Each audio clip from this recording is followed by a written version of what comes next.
भगवत गीता का श्लोक है दूसरे अध्याय का 20वां श्लोक, अध्याय सेकंड, श्लोक नंबर 20। श्लोक है न जायते म्रियते वा कदाचिन्नायं भूत्वा भविता वा न भूयः अजः नित्यः शाश्वतो यं पुराणो न हन्यते हन्यमाने शरीरे। श्लोक दोबारा एक बार।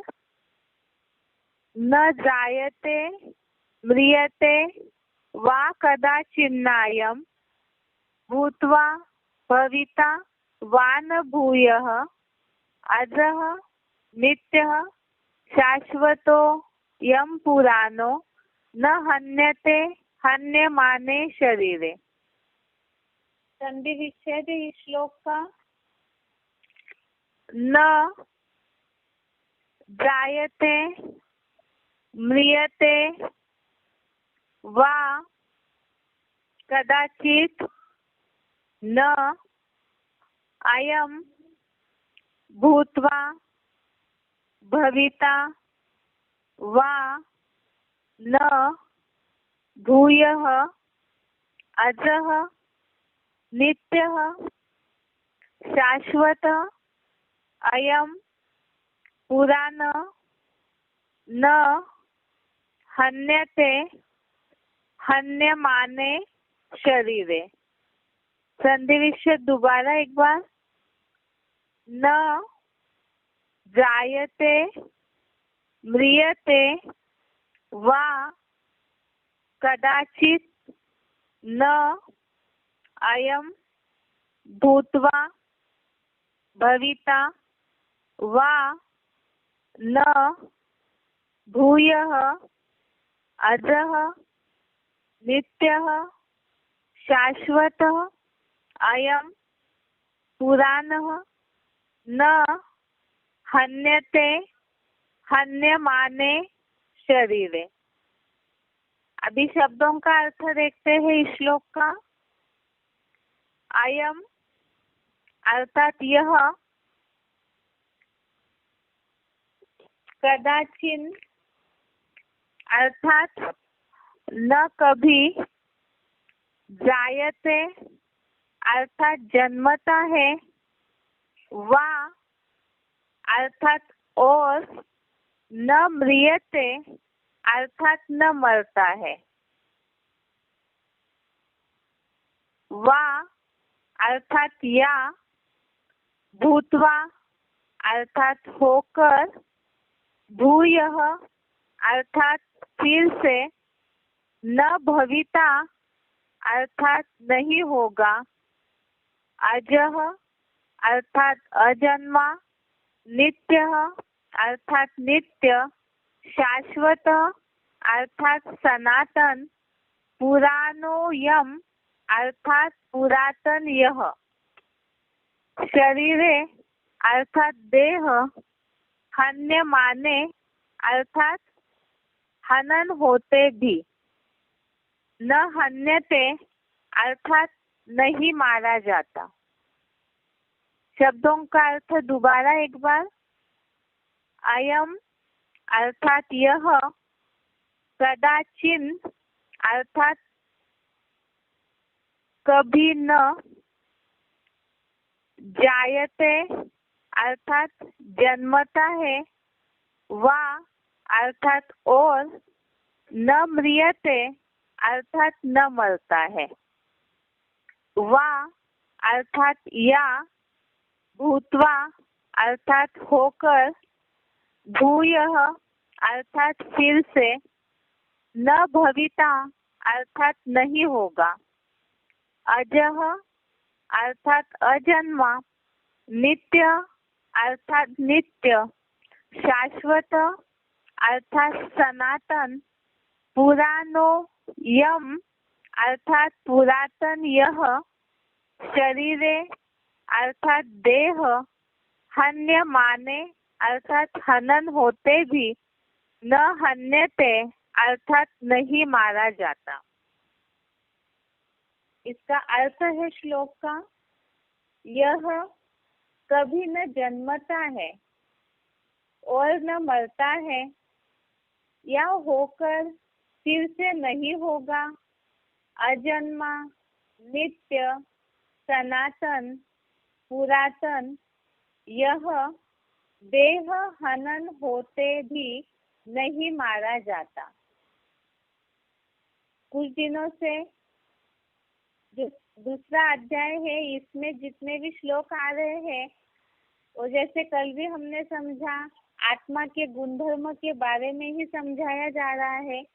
अर्थात अर्जुन जो युद्ध के लिए तैयार नहीं है, उन्हें ये लग रहा है कि हिंसा हो जाएगी या मेरे कारण जो भी सगे संबंधी है वो मारे जाएंगे।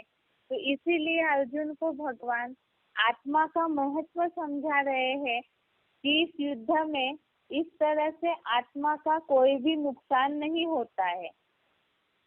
आज के श्लोक में दूसरे अध्याय का 20वां श्लोक, इसमें भी आत्मा की यही जो गुणधर्म है आत्मा का, उसे समझाया है कि यह अर्थात आत्मा न कभी जन्मता है और न मरता है, या होकर फिर से नहीं होगा, अर्थात दोबारा नहीं होगा, ऐसे भी नहीं है। अजन्मा, नित्य, सनातन, पुरातन, यह आत्मा देह हनन होते भी नहीं मारा जाता, अर्थात देह का नाश होने पर भी वो मारा नहीं जाता है। एक बार इसे क्लैरिफिकेशन सहित देखते हैं। यह माना आत्मा कभी न जन्मता है और न मरता है, हाँ सहज सहज देह रूप वस्त्र उतारता भी है, यह होकर फिर से इस सृष्टि रंगमंच पर नहीं होगा, ऐसे भी नहीं है। अजन्मा, नित्य, सनातन, कल्प कल्प की शांत स्वधर्म वाली पुरातन यह अविनाशी आत्मा देह हनन कराने के उपक्रम होते भी नहीं मारा जाता। तो इसमें यहाँ जो बात आई है, आत्मा न कभी जन्मता है और न मरता है, उसका अर्थ बताया है कि इसका मतलब कि सहज सहज देह रूप वस्त्र उतारता है। आगे के श्लोक में ये बात आई है, जिन्होंने गीता अच्छे से पढ़ी है वो इस बात को जानते हैं कि ये जो शरीर है आत्मा का वस्त्र है, और पुराना वस्त्र होने पर आत्मा उसे छोड़ करके दूसरा शरीर रूपी वस्त्र धारण करती है। इसी संदर्भ को इस श्लोक में भी बताया कि आत्मा मूल रूप में जहाँ पॉइंट ऑफ लाइट है, आत्मा अनुरूप है, ज्योति बिंदु है, तो उस स्थिति में आत्मा के जन्मने या मरने की बात नहीं आती है। जन्म या मरण तब कहा जाता है आत्मा का, जब वो शरीर रूपी वस्त्र को धारण करती है या छोड़ती है। लेकिन मूल रूप में आत्मा का जो गुणधर्म है, उसमें यह कभी न जन्मता है न मरता है, क्योंकि वो सूक्ष्म अनुरूप बिंदी है। आगे बताया कि देह रूप वस्त्र उतारता है और दूसरा बदल देता है आत्मा। इसी के लिए आगे बताया कि होकर फिर से नहीं होगा, माना सृष्टि रंगमंच पर आत्मा नहीं होगी दोबारा, ऐसे भी नहीं होता है। क्योंकि आत्मा जो है वो तो सृष्टि रंगमंच पर जन्म मरण के चक्र में, शरीर नए नए धारण करने के चक्र में आती रहती है, तो इसीलिए वो सृष्टि रंगमंच पर नहीं होगी, ऐसे भी नहीं है। अजन्मा, नित्य, सनातन। अजन्मा अर्थात वही कि जिसका जन्म नहीं होता है, अर्थात वो रची नहीं जाती है, आत्मा क्रिएट नहीं की जाती है, वो तो बनी बनाई है। नित्य है अर्थात सदैव ही है, और सनातन है और पुरातन भी है। सनातन एक शाश्वत शब्द का अर्थ यहाँ सनातन के रूप में लिखा है, अर्थात आदि है, शुरुआत है, और पुरातन अर्थात बहुत पुरानी भी है। तो इसीलिए यहाँ बताया कि आत्मा जो है इसका गुणधर्म बताते हैं, जैसे ड्रामा अनादि है, प्रकृति अनादि है, आत्मा परमात्मा ये सब अनादि चीजें हैं। इनके रचने या विनाश होने का सवाल नहीं आता है। ना ही आत्मा के लिए और भी श्लोकों में जो बात आई है कि प्रकृति के तत्वों का उन पे असर नहीं होता है। तो इस हिसाब से यहाँ अजन्मा, नित्य, सनातन, कल्प कल्प की शांत स्वधर्म वाली पुरातन यह अविनाशी आत्मा अर्थात सबसे पुरानी है, अनादि भी है, पुरानी भी है और अविनाशी है, अर्थात जिसका विनाश नहीं होता है कभी भी।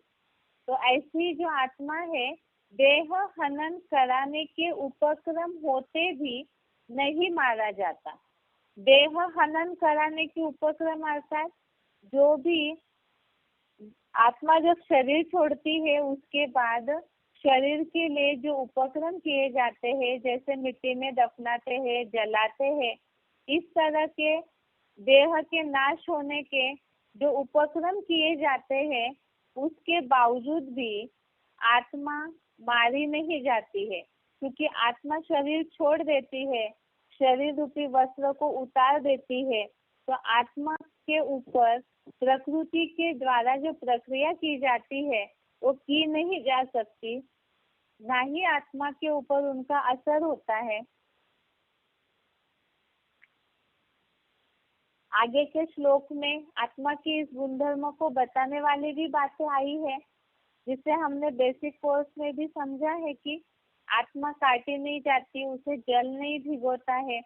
तो यहाँ भी यही बात बताई कि देह अर्थात शरीर जो 5 तत्वों का पुतला है, उस पे ये सारी प्रक्रियाओं का असर हो सकता है, लेकिन देह हनन अर्थात देह के नाश करने का, देह को जिस तरह से प्रकृति के तत्वों में मिलाया जाता है, आत्मा के शरीर रूपी वस्त्र उतारने के बाद, शरीर छोड़ने के बाद, या जैसे कोई व्यक्ति मर जाते हैं तो शरीर की जो प्रक्रिया की जाती है, जलाना, दफनाना आदि, तो वो उपक्रम अर्थात तो प्रक्रिया होने के बावजूद भी आत्मा को कोई कुछ नहीं कर सकता, अर्थात आत्मा मारी नहीं जाती है। तो इस तरह से आत्मा का इस श्लोक में भी गुणधर्म बताया, जैसे इसके पहले श्लोक में भी बताया है। शुरू से भी हमने देखा कि आत्मा जो है वो हिंसा की आत्मा की कोई बात नहीं, इसलिए भगवान ने अर्जुन को इस बात को समझाया कि तू शोक न करने योग्य का शोक कर रहा है। शरीर जो है वो प्रकृति से बना हुआ है, इसीलिए शरीर की अवस्थाएं बदलती है, जैसे कुमार अवस्था, युवा अवस्था, बुढ़ापा होता है और फिर उत्तरोत्तर दूसरे शरीरों की प्राप्ति होती है आत्मा को। लेकिन आत्मा का कुछ बिगड़ नहीं सकता है इसमें, क्योंकि वो अनुरूप है, पॉइंट ऑफ लाइफ है। ऐसे ही आत्मा का कल के श्लोक में भी, परसों के श्लोक में भी गुणधर्म देखा, जो नित्य है, अविनाशी है, माप न करने योग्य है, क्योंकि वो प्रत्यक्ष दिखाई नहीं देती है, अनुरूप और अति सूक्ष्म है, इसीलिए वो माप न करने योग्य है। और साथ में ही आत्मा को जो मारने वाला समझता है या जो इसे मरा हुआ समझता है, वो दोनों भी ठीक नहीं समझते, क्योंकि महाविनाश की जो भयंकर प्रक्रिया होती है उसमें भी आत्मा के ऊपर कुछ असर नहीं होता है, न उसे कोई मारता है न वो मारा जाता है। और आज के श्लोक में भी ये गुणधर्म बताया कि आत्मा अजन्मा है, अर्थात वो मूल रूप में आत्मा जो है वो क्रिएट नहीं की जाती है। इस भाव से बताया कि आत्मा अजन्मा है, नित्य अर्थात सदैव रहने वाली है, सनातन शाश्वत है, बहुत आदि से ही है, और पुरातन माना बहुत पुरानी है और अविनाशी भी है। तो इस तरह से ये आत्मा के सारे गुणधर्म यहाँ बताए हैं, आत्मा की विशेषताएं बताई है कि आत्मा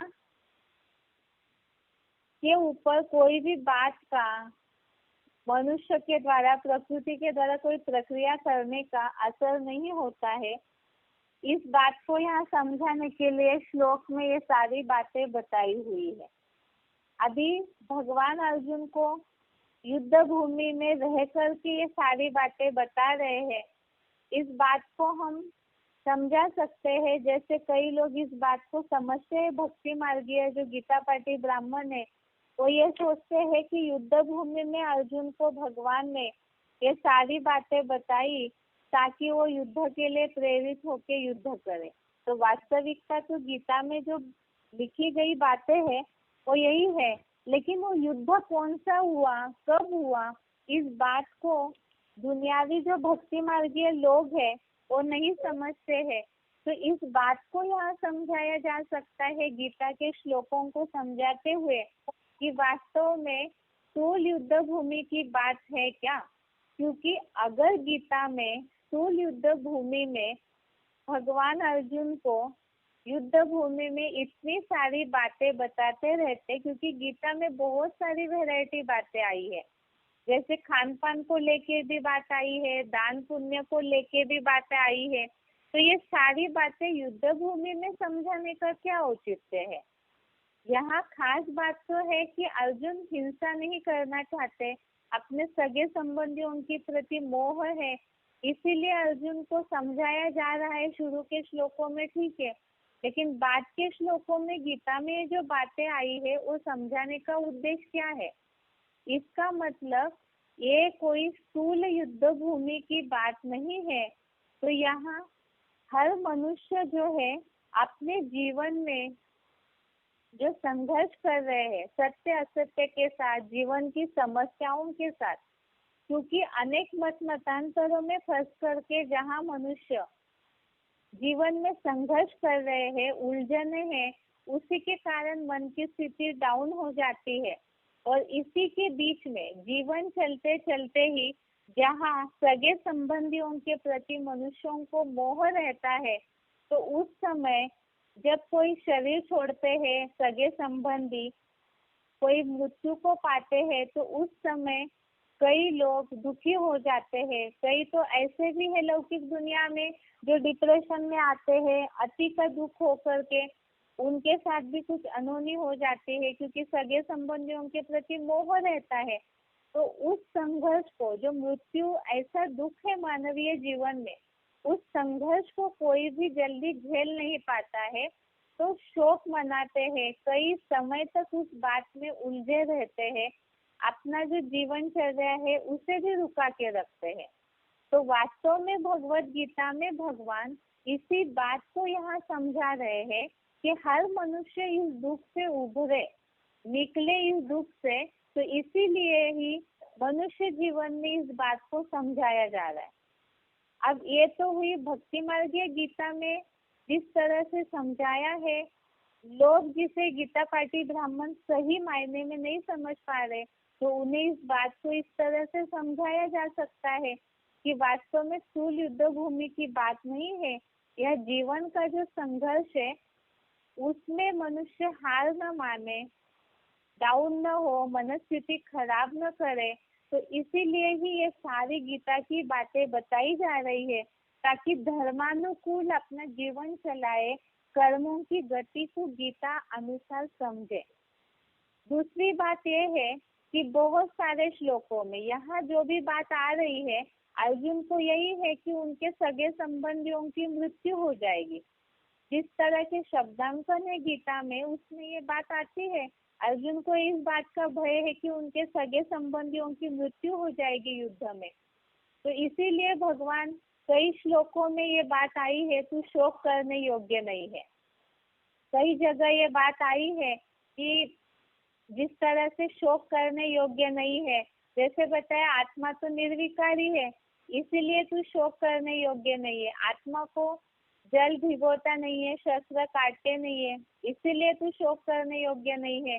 आत्मा सदा जन्मने वाला, यहाँ जो बताया कि नित्य मरने वाला मानता है, आत्मा शरीर रूपी वस्त्र धारण करता है दूसरा, इसीलिए भी तू शोक करने योग्य नहीं है।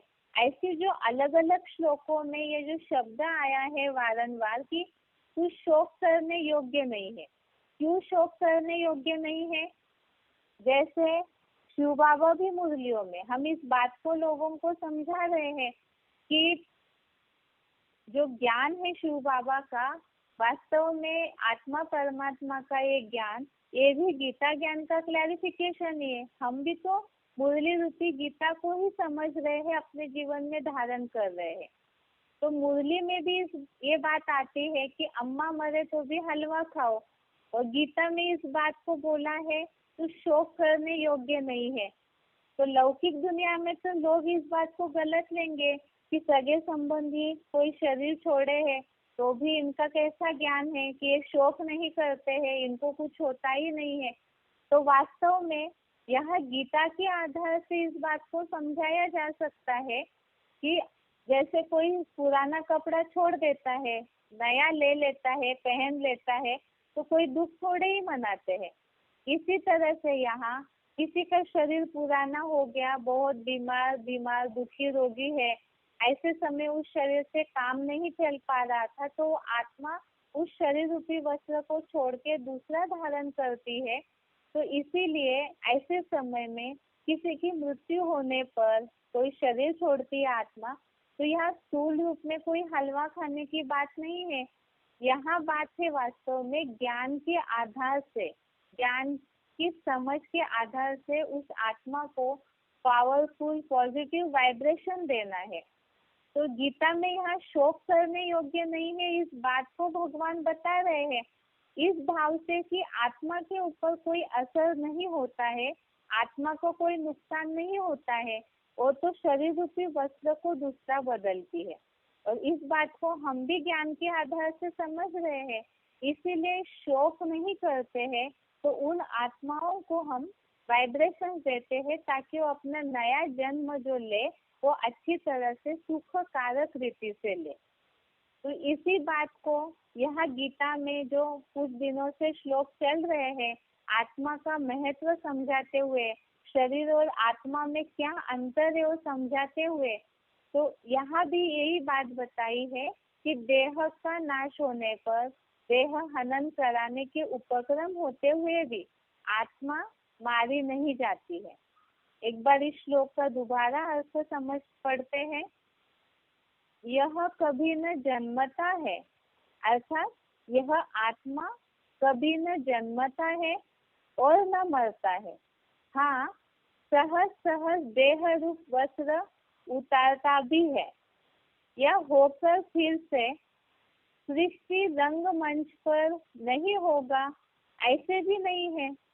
अजन्मा, नित्य, सनातन, कल्प कल्प की शांत स्वधर्म वाली पुरातन यह अविनाशी आत्मा देह हनन कराने के उपक्रम होते भी नहीं मारा जाता।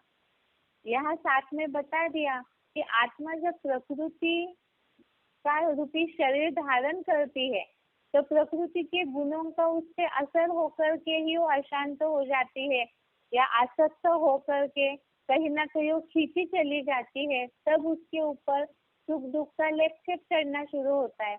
लेकिन मूल रूप में जो पॉइंट ऑफ लाइट सूक्ष्म अनुरूप आत्मा है, उसका स्वधर्म शांत है। वो देह धारण करने के बाद जो उसकी जीवनचर्या चलती है, उसी के कारण उस पे अशांति का असर होता है। तो इस तरह से आज के इस श्लोक का अर्थ है, दुनिया वालों को कैसे समझाना है इसे भी समझाया है। अभी एक बार इस श्लोक का उच्चारण सहित अर्थ सुनते हैं। जायते म्रियते वा कदाचित् नायं भूत्वा भविता वा न भूयः अजो नित्य शाश्वतोऽयं पुराणो न हन्यते हन्यमाने शरीरे। यह कभी ना जन्मता है और ना मरता है। हाँ, सहज सहज देह रूप वस्त्र उतारता भी है। यह होकर फिर से सृष्टि रंगमंच पर नहीं होगा, ऐसे भी नहीं है। अजन्मा, नित्य, सनातन, कल्प कल्प की शांत स्वधर्म वाली पुरातन यह अविनाशी आत्मा देह हनन कराने के उपक्रम होते भी नहीं मारा जाता। न जायते म्रियते वा कदाचित् नायं भूत्वा भविता वा न भूयः अजो नित्य शाश्वतोऽयं पुराणो न हन्यते हन्यमाने शरीरे। यह कभी ना जन्मता है और ना मरता है। हाँ, सहज सहज देह रूप वस्त्र उतारता भी है, या होकर फिर से सृष्टि रंगमंच पर नहीं होगा, ऐसे भी नहीं है। अजन्मा, नित्य, सनातन, कल्प कल्प की शांत स्वधर्म वाली पुरातन यह अविनाशी आत्मा देह हनन कराने के उपक्रम होते भी नहीं मारा जाता। अभी बेसिक कोर्स का टॉपिक, बेसिक कोर्स में बात चल रही थी बुद्धि नाश होने का मूल कारण क्या है। जो अर्जुन ने पूछा है पाप का मूल कारण क्या है, देहभान। जो बताया कि पापों का बाप है वास्तव में देहभान, क्योंकि आत्मिक स्थिति में जब थे तब तो देहभान की बात ही नहीं आती है, तो इसीलिए देहभान आया। अर्थात मनुष्य जब खुद को देह समझने लगे तो देह के प्रति आसक्ति आई, शरीर के प्रति आसक्ति आई, तो शरीर के प्रति आसक्ति आने से उसकी पूर्ति करने के लिए ही फिर विकारों का जन्म हुआ। और उन विकारों के जन्म में भी सबसे पहले आता है काम विकार। कामनाएं अर्थात इच्छाएं, वो इच्छाएं वो चाहे विकारी भोग भोगने की इच्छाएं हो या तो शरीर के सुख के प्रति ढेरों इच्छाएं है। उन इच्छाओं की जहाँ शुरुआत हो जाती है तो वहां से ही फिर पहले पहले एंटर होता है जो बताया कि एक काम विकार आने से, वो इच्छाओं की पूर्ति न होने से क्रोध अर्थात उनके जो भाई है क्रोध, लोभ, मोह, अहंकार, वो सारे ही आने लगते हैं। और वास्तव में ही मूल रूप में देह समझना, खुद को शरीर समझना, यही सबसे बड़ा अज्ञान है। और जब ये अज्ञानता की शुरुआत हो गई तो उसी के कारण ये 5 विकार ही वास्तव में मनुष्य को असुर बना देते हैं, नरक में ढकेलने लगते हैं। जिसके लिए हमने देखा था कि ये पाखंड, घमंड, अभिमान, ये सारे ही राक्षसी संपत्ति से जन्म लेने वालों के गुणधर्म है, ये देवता धर्म के गुण नहीं है। और उसके साथ साथ ही अनेक विचारों में भी मनुष्य भटकने लगता है, जहाँ विकारों की प्रवेशता हो जाती है देहभान के कारण, तो वो उनकी पूर्ति सही से नहीं होती है। तो साथ साथ ही उसके चलते ही अनेक विचारों में देह के साथ देह के संबंधी जुड़े हैं, देह के पदार्थ जुड़े हुए हैं, और वो सबकी पूर्ति के लिए ही मनुष्य पूरी तरह से उसमें घिर जाता है। और उन विचारों में भटक करके ही मनुष्य रोड़ों नरक में गिरते हैं। इसीलिए गीता में उसका उपाय बताया कि ये जो नरक के 3 द्वार है, काम, क्रोध, लोभ, इन्हें त्यागना चाहिए, क्योंकि ये महाशत्रु है और शत्रुओं से तो सब दूर रहना चाहते हैं। इसीलिए ही एक काम, क्रोध, लोभ, इन्हें त्यागना चाहिए। जिसके लिए बताया कि क्यों त्यागना चाहिए, क्योंकि हमने अभी समझा कि पाप का मूल, अज्ञानता का मूल, पाप आता निर्माण होता है अज्ञानता से, और अज्ञानता आई खुद को देह समझने से। मूल जो ज्ञान है मैं आत्मा हूँ, जब इसे मनुष्य भूल गए और शरीर जो बदलते रहता है, प्रकृति का उसके ऊपर असर हो जाता है, और ये जो देह मिट्टी का पुतला है उसकी आसक्ति के कारण विकार आने लगे। और वो विकार जो है मनुष्य को क्या करते हैं, पूरा उसका जो ज्ञान है उसे पूरी तरह से ढक देते हैं। उसमें भी खास क्या, कुछ तो ऐसी एक चीज होगी जिसके कारण अज्ञानता की शुरुआत हो जाती है, ज्ञान का नाश होना शुरू होता है। तो वो पहली अज्ञानता की शुरुआत करने वाला है काम विकार, जिसके लिए गीता का श्लोक 3 अध्याय का 39 नंबर समझा था कि एक काम विकार की जो आग है इससे ज्ञान ढका रहता है। और कैसे, तो बताया कि ये जो 10 इंद्रियां है और अव्यक्त मन बुद्धि है, ये इसका आश्रय स्थान है।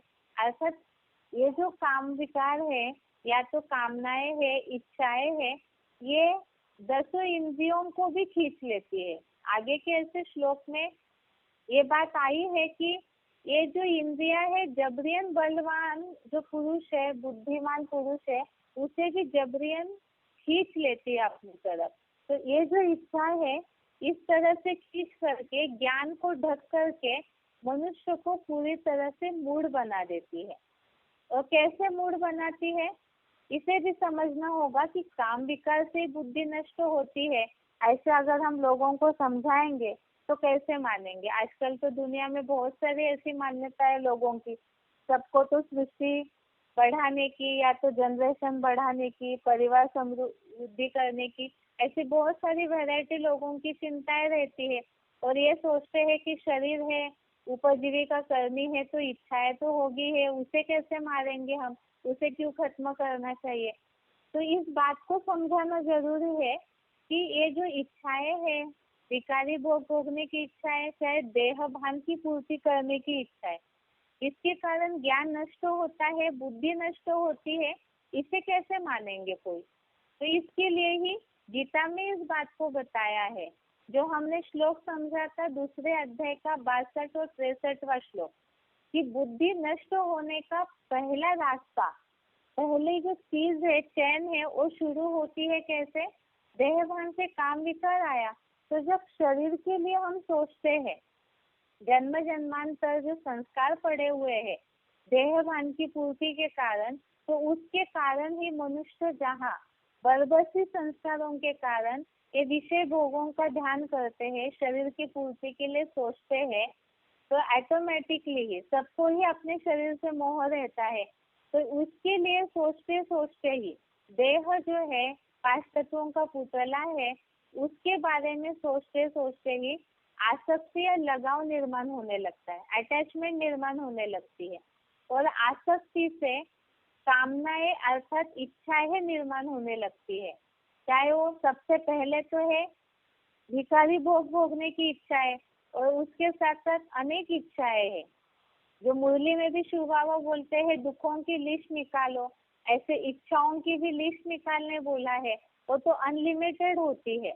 तो इसके कारण ही कामनाओं की, दैहिक विकारी कामनाओं की पूर्ति नहीं होने से क्या होगा, ऐसे होता है मनुष्यों को बहुत इच्छाएं हैं और जब पूरी नहीं होती है, उतनी क्षमता नहीं है, देह के लिए सोचते हैं कि ये सब सुख मिलना चाहिए, और उसके बारे में सोचते सोचते जब अटैचमेंट आता है तो इच्छाएं बहुत सारी निर्माण हो गई, उन इच्छाओं की पूर्ति करने के लिए क्षमतावान नहीं है, या तो कहीं ना कहीं कोई रोक टोक हो जाती है, तो क्रोध आता है। और क्रोध से, ये जो बताया कि क्रोध से तो मूढ़ता आती है, क्रोधी व्यक्ति को समझ में नहीं आता है, उसकी समझ शक्ति पूरी नष्ट हो जाती है। जब तेज गुस्सा आता है मनुष्य को तो समझ में नहीं आता है कि क्या करना चाहिए। तो ऐसी स्थिति जब नष्ट हो जाती है तो बताया उसके कारण परख और निर्णय शक्ति रूपी जो समझ शक्ति की बुद्धि है वो नष्ट हो जाती है, और वो नष्ट हो जाती है तो व्यक्ति की जो बताया धर्म पर अनिश्चय रूपी मृत्यु हो जाती है। तो ये जो आग है ये पूरी तरह से ढक देती है, पूरे ज्ञान को, समझ शक्ति को, बुद्धि को ढक देती है। जैसे हमने और भी श्लोकों में समझा है, जो पहले के श्लोक देखे हैं उसका भी कुछ शब्दों को लेकर रेफरेंस दे सकते हैं कि जैसे शीशे के ऊपर मेल जम जाता है तो ढक जाता है, पूरी तरह से क्लियर जो दिखना चाहिए दर्पण में वो दिखेगा नहीं, आकृति पूरी तरह से। तो इसी तरह से यहाँ पर भी बुद्धि पूरी नष्ट कर देती है ये इच्छाएं, काम विकार। और जब इच्छाएं नष्ट कर दे, बुद्धि को पूरा नष्ट कर देती है इच्छाएं, जो बोला जाता है कि इच्छाएं कभी अच्छा बनने नहीं देती है। तो यही बात हुई, जब अच्छा बनने नहीं देती है तो नरक में जा चुके हैं, उस नरक के द्वार में जा चुके हैं, तो फिर दुनिया को ही देखते रहेंगे, पर चिंतन करते करते पतन होने लगता है। अब बात है इसका रास्ता क्या है। जब गिर गए हैं, बुद्धि नष्ट हो चुकी है, मनुष्य बहुत दुखी परेशान हो चुके हैं, ये बात तो सभी जानते हैं दुनिया में कि दुखी हो चुके हैं हम। किस कारण दुखी हुए हैं, ये बात नहीं पता। तो दुखों का कारण क्या सोचते हैं? जिन संबंधियों के साथ, जिन संपर्कों के साथ रह रहे हैं, कई बार उन्हें ही दुखों का कारण समझते हैं। कई बार असफल होते हैं जीवन में, तो उस बात को, जो भाग्य दुर्भाग्य की जो भावनाएं हैं, ऐसी बहुत सारी बातें हैं जिसके ऊपर दोष दे करके मनुष्य ये सोचते हैं ये सारी बातें ही दुखों का मूल कारण है।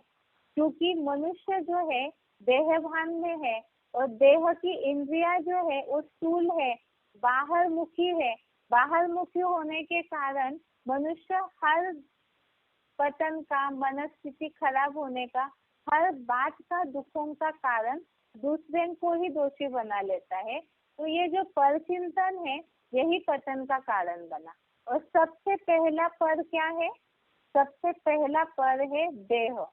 शरीर जो है अपना, ये भी तो अपना नहीं है, क्योंकि सभी जानते हैं जब मृत्यु हो जाती है, आत्मा को जब ये शरीर छोड़ना पड़ता है समय अनुसार, तब ये शरीर छूट जाता है। अगर अपना होता तो हमेशा के लिए, लंबे समय, चिरंतन काल के लिए यही शरीर अपना के रखते ना। लेकिन ऐसा होता नहीं है, क्योंकि इस सृष्टि का नियम है कि ये शरीर प्रकृति है, तो वो पर है, इसीलिए इसे हर मनुष्य को छोड़ना पड़ता है। लेकिन ये दूसरी चीज को आत्मा ने अपना लिया कार्य करने के लिए, जीवन जीने के लिए, तो उसे वो अपना ही समझ करके बैठ जाता है। इस शरीर के प्रति इतना अटैचमेंट, मोह आ जाता है, और उसी के कारण ही मनुष्य देह का भी चिंतन करने लगे और देहधारी जो है उनका भी चिंतन करने लगे। तो दुख शुरू हो गए, ज्ञान पूरा नष्ट हो गया, क्योंकि उसके कारण अभी अभी समझा हमने, विकार आने लगे। और जब ज्ञान नष्ट हो जाता है, अब उसका रास्ता क्या है? दुख आ गए, बीमारियां आ गई, विकार आ गए अंदर, बहुत सारी विषैली चीजें, ये जो गंदे संकल्प है, गंदे कर्म है, ये सारा मैल ने आत्मा के ऊपर लेप चढ़ा दिया है। अब इसका रास्ता हमें ढूंढना है। तो रास्ता तो दुनियावी लोग जो है, कहीं ना कहीं कुछ ऐसे चिंतनकार हुए हैं, साधु संत हुए हैं, उन्होंने कुछ परसेंटेजली इस बात को समझा। और इसीलिए ही जो कहावत कल हमने देखी थी, जो बोला है, बुरा जो देखन मैं चला, बुरा न मिलिया कोई, जो दिल खोजा अपना, मुझसे बुरा न कोई। 5 विकारों के वशीभूत होकर के मनुष्य जो है सही दुख का कारण नहीं ढूंढ पाया, और ये भूल गए कि आत्मा ही अपना मित्र और शत्रु खुद है। तो स्वचिंतन करना क्यों जरूरी है? परचिंतन से पतन हो गया, तो इस बात को समझना जरूरी है। इसीलिए सबसे पहले भगवान आकर के क्या ज्ञान देते हैं कि हम आत्मा है। आत्मा के अंदर का जो आत्मा की मूल शक्तियां है, जो सो चुकी है, क्षीण हो चुका है उसका बल, मन, संकल्प शक्ति, बुद्धि, समझ शक्ति और संस्कार जो शक्ति है, ये तीनों का बल जो है वो कमजोर हो चुका है। तो इसीलिए ही हम खुद इस बात को नहीं समझ पाए कि आत्मा अपना मित्र और शत्रु होती है। भूल गए, पर चिंतन करते रहे, तो ये स्व का ज्ञान नहीं है। ये ज्ञान कौन देगा फिर? मनुष्य जो खुद ही दुखों में उलझे हुए हैं, इस सृष्टि के सारे मनुष्य ही दुखों में परसेंटेजली उलझे हुए, वो नहीं ज्ञान दे पा रहे हैं। तो इसीलिए भगवान जो जन्म मरण के चक्र में नहीं आते, उनको कोई अपना स्वरथ नहीं है, तो स्वार्थ भी नहीं है। इसीलिए वो आ करके आध्यात्म ज्ञान अर्थात आत्मा के अंदर का ज्ञान देते हैं, जिसे ही आध्यात्म विद्या कहा गया है।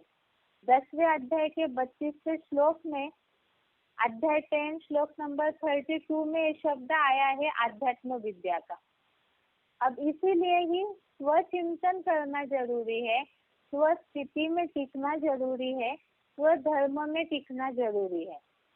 इस स्वधर्म को समझना जरूरी है। तो भगवान आकर के सबसे पहले ही स्वचिंतन उन्नति की सीढ़ी है ये बताते हैं।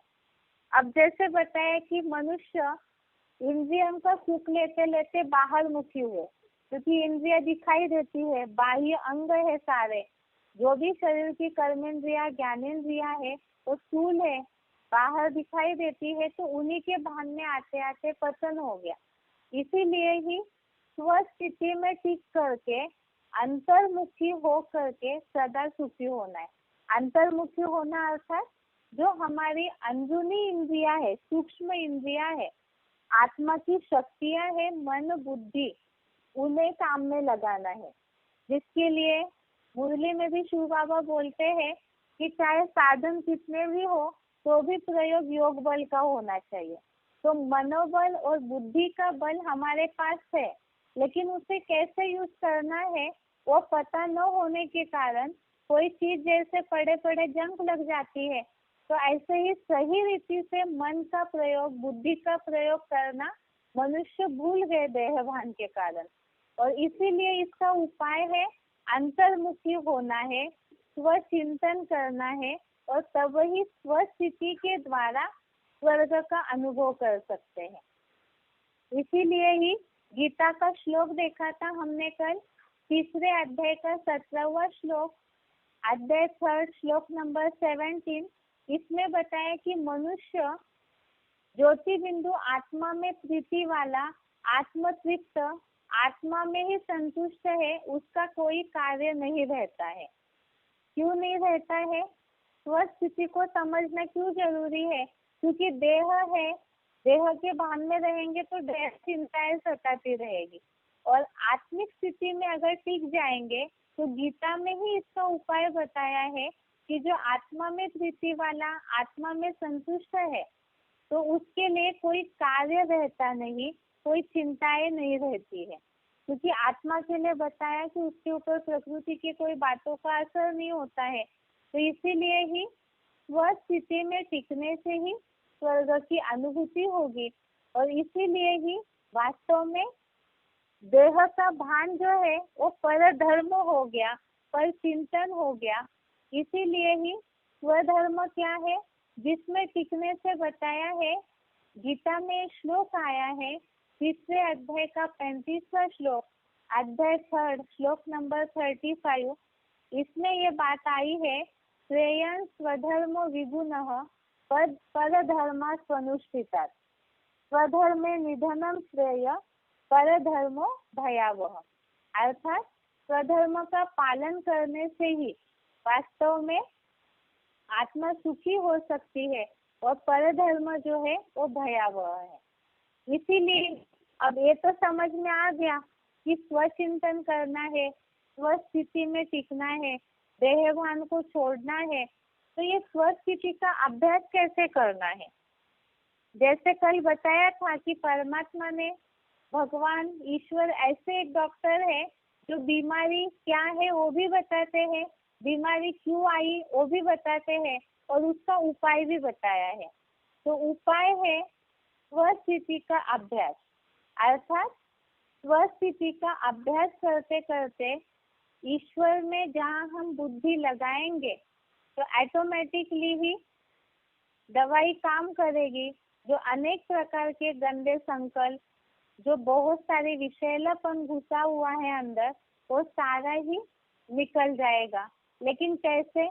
जो बताया कि यहाँ बात है, सबसे बड़ी बीमारी है मन और बुद्धि जो है वो देह भान में चली गई है, देह के इंद्रियों का सुख लेने में चली गई, विषय भोगों का ध्यान करने में चली गई। यही तो बीमारी है ना, कि मन बुद्धि चंचल हो गई, उससे मैल जमा हुआ है।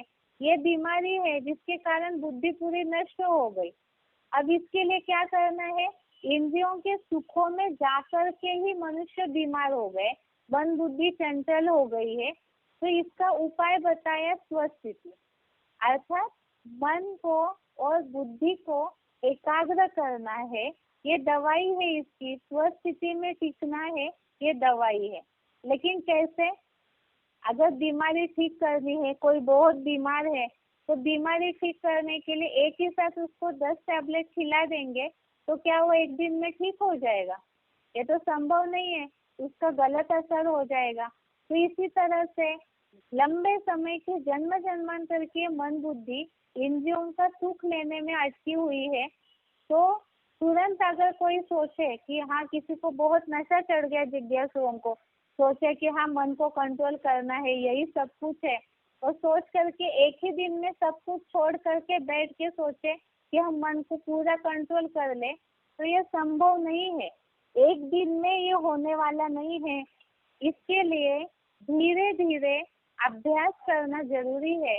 जबरियन कोई बात को खींच खींच करके करेंगे तो उसका नुकसान हो जाएगा। इसीलिए गीता में इसका उपाय बताया है कि स्वस्थिति का अभ्यास कैसे करना है।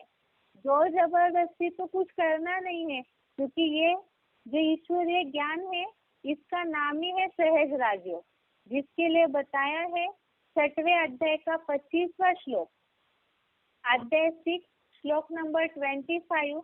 इसमें बताया शने शने उपरमेत बुद्ध्या धृति गृहीतया आत्मसंस्थम मनः कृत्वा न किंचित अपि चिंतयेत।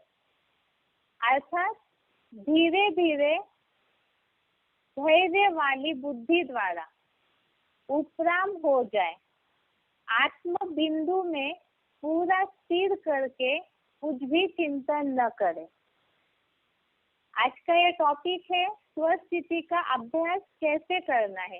ये तो समझ लिया, स्वचिंतन करना है, स्वस्थिति में टिकना है, ये इलाज है मन को एकाग्र करने का। अब वो कैसे करना है, तो जबरियन नहीं करना है, देह भान तो है, उसे धीरे धीरे करके आत्मा को बुद्धि द्वारा, मन बुद्धि बल को चैतन्य आत्म बिंदु में पूरा स्थिर करके कुछ भी चिंतन न करें।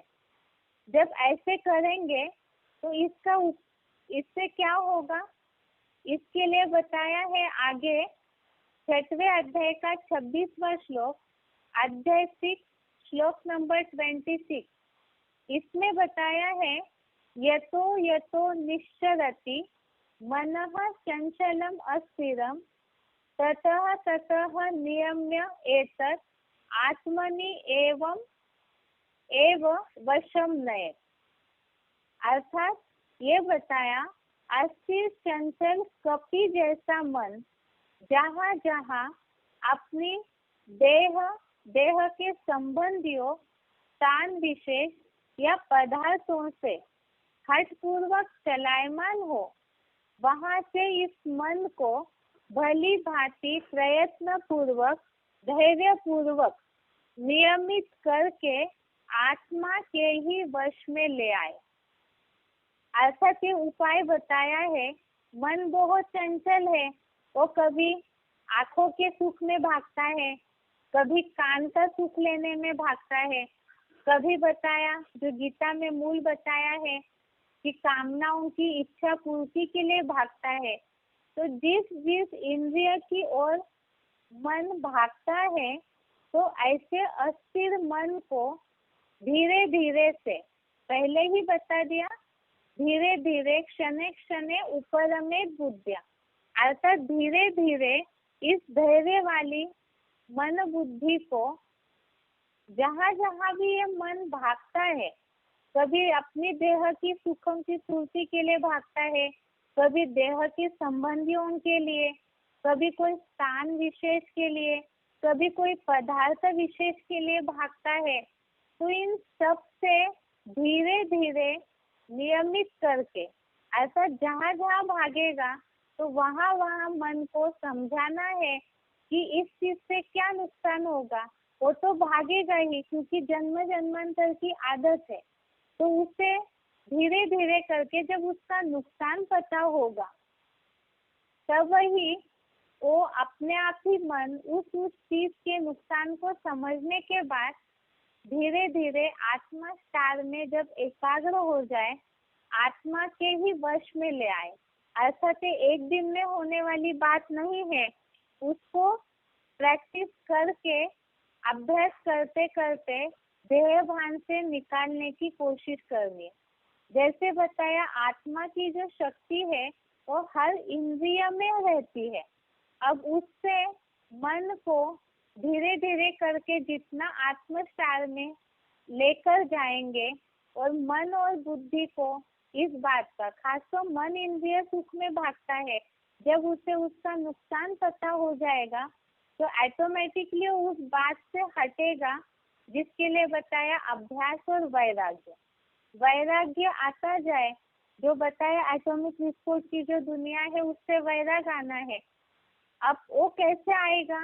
जैसे आंखें है, आंखों का सुख लेने में बार बार भागता है मन, जैसे सीरियल देखने में भाग रहा है, कहीं कुछ अच्छी सीनरी देखने में भाग रहा है। आज तो साधनों के सुख के मनुष्य आदि है, तो बार बार स्मार्टफोन की तरफ ही भागता रहता है मन।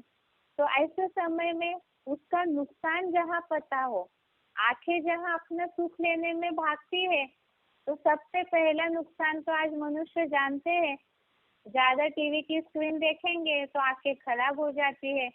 दूसरा सूक्ष्म नुकसान उसका ये है कि मन के विचारों पे असर होगा।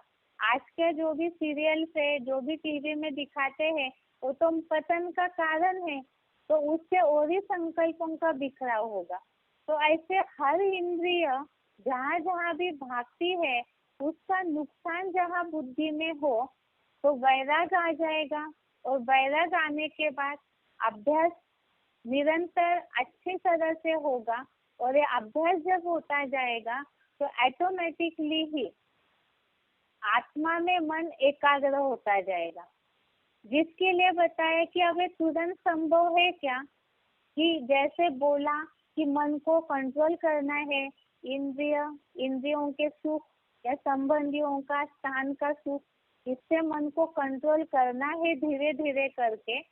लेकिन मन जो चंचल है, वो तो बार बार जन्म जन्मांतर के संस्कार होने के कारण बार बार वो अपनी तरफ खींचता है।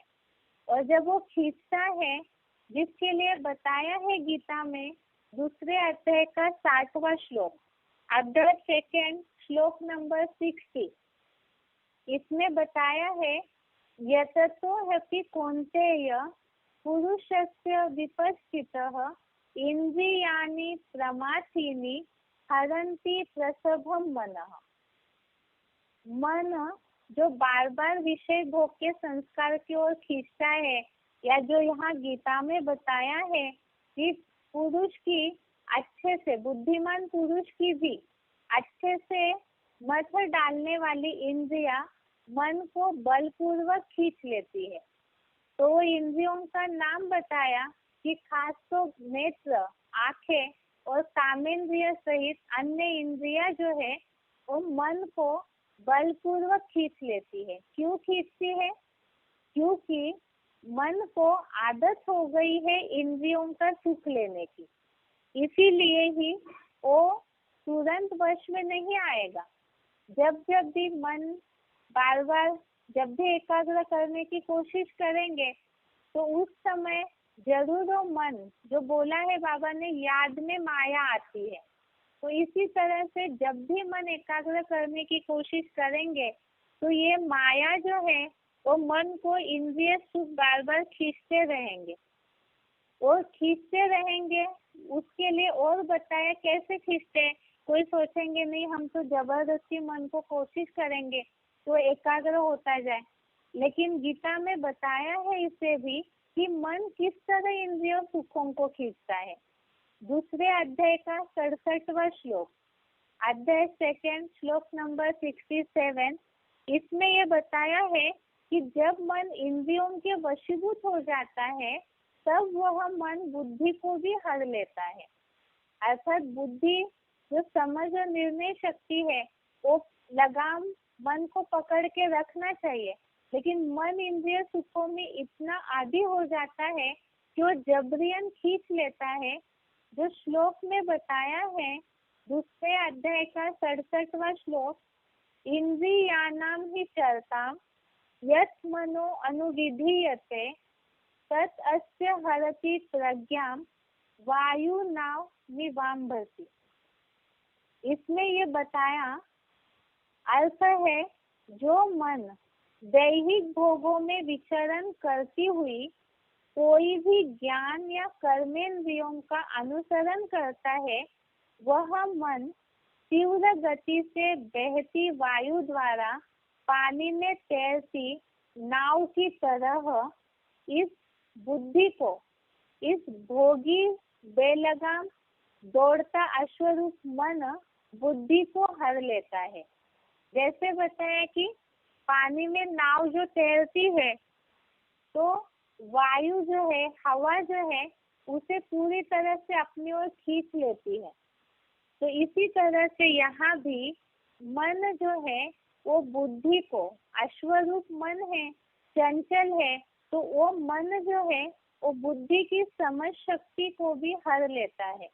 अर्थात बुद्धि जहाँ बार बार मन को कंट्रोल करना चाहेगी भी, तो भी इंद्रियों के सुख भोगने की आदत होने के कारण वो बार बार खींचता ही है।